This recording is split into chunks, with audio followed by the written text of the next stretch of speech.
Hi, Miss Mary. I'm going to talk about Letters from Zedelghem Part 2, which is chapter 10 of book Cloud Atlas. It's following our main character, Robert Frobisher, and he's a music composer who stays in that castle, that one right there, with Mr. Vivian Ayres, who's going to stay ill for 3 days. So while he's sick in bed, Frobisher is going to go to the cemetery and we're going to learn about his family. So basically, his brother Adrian died in the war, and we're going to learn about the rocky family past that Frobisher had.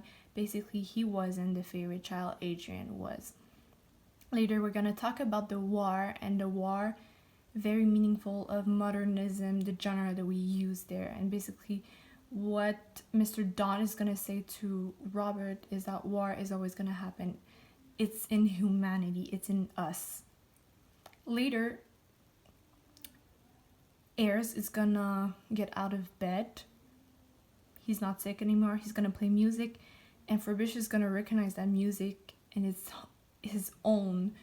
So he's gonna be a bit mad about that. But then Eva comes back from her summer spent in Switzerland, and he's gonna make a move on her. Frobisher's gonna make a move on her because she got interesting. She's more lovely, sweeter, nicer, so more attractive. So he's gonna make a move on her and basically have erotic dreams about her.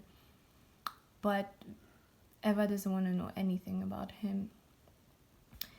And then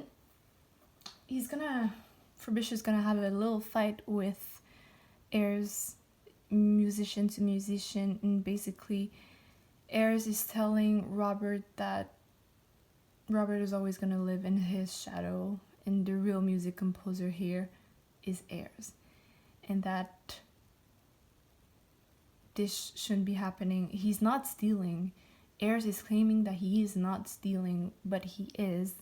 So Frobisher is going to want to leave, and he's going to leave eventually, but before leaving, he wants to kill the guy. He wants to kill Ayres, he's not gonna do that because he sort of like has a vision, and instead he's gonna stay at a hotel, Le Royal Hotel Bruges, we move location. He's gonna finish his sextet, which is composed with 6 different instruments, a parallel to the 6 different narratives in this book. And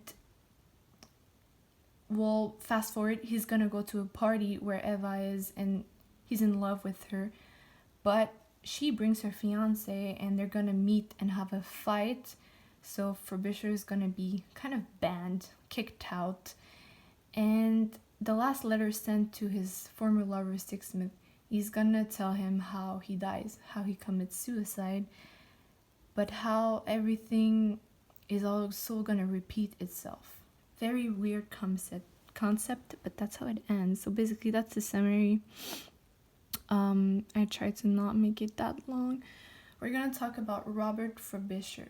He's a music composer that we all know, and he's also bisexual, which is in that time something, not that acceptable.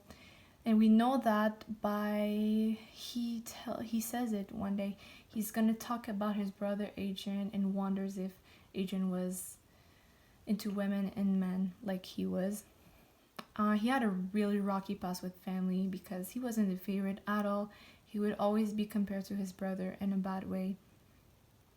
And he chose to live by music. So his passion, his drive is music. He's always composing. He always wants more music. He's gonna end his life with music. The last sound. He's a very emotional character, a very spiritual character too. Just by the end of the letters, he's gonna talk about how he's gonna relive what he already lived. That's on another level. And with his vision, the vision that he had before, wanting to kill Ayres, that's also a sign of spirit, like a spiritual personality. He's also very direct. So for example, the move he made on Eva, he was going straight, and when he writes to 6 minute, he just goes for it. He just doesn't stop himself. He just tells them everything, details to details. So for the genre, it's clearly modernism, and mostly because of that part where we talk about war. It's also very dark, very thoughtful. They think a lot in that chapter, and it talks about war, technology, humanity, and how it could be the end of the world. So the non-linear timeline, that's another factor of modernism, I want to say. Non-linear timeline is basically a cycle, a continuous cycle. There's no end, there's no beginning. You can see your past, your present, and your future at the same time. Different from the linear timeline, which we have right now as humans. We go to from 0 to 100, but the non-linear timeline is the complete opposite. You can see everything at once. And I think that's what Frobisher is living with his visions. So I made parallels with movies that I watched, and that's why I really like that chapter, because I could compare it to those science, I want to say fiction, but it's not very fiction. When you think about it, it's really plausible. So Interstellar, basically lots of movement, of time changing stuff, and this movie is The Arrival with Amy Adams, and it's basically talking about non-linear timeline. It is so interesting, and yeah, I made a parallel with those movies, and it's really good. So that was it. Thank you for watching.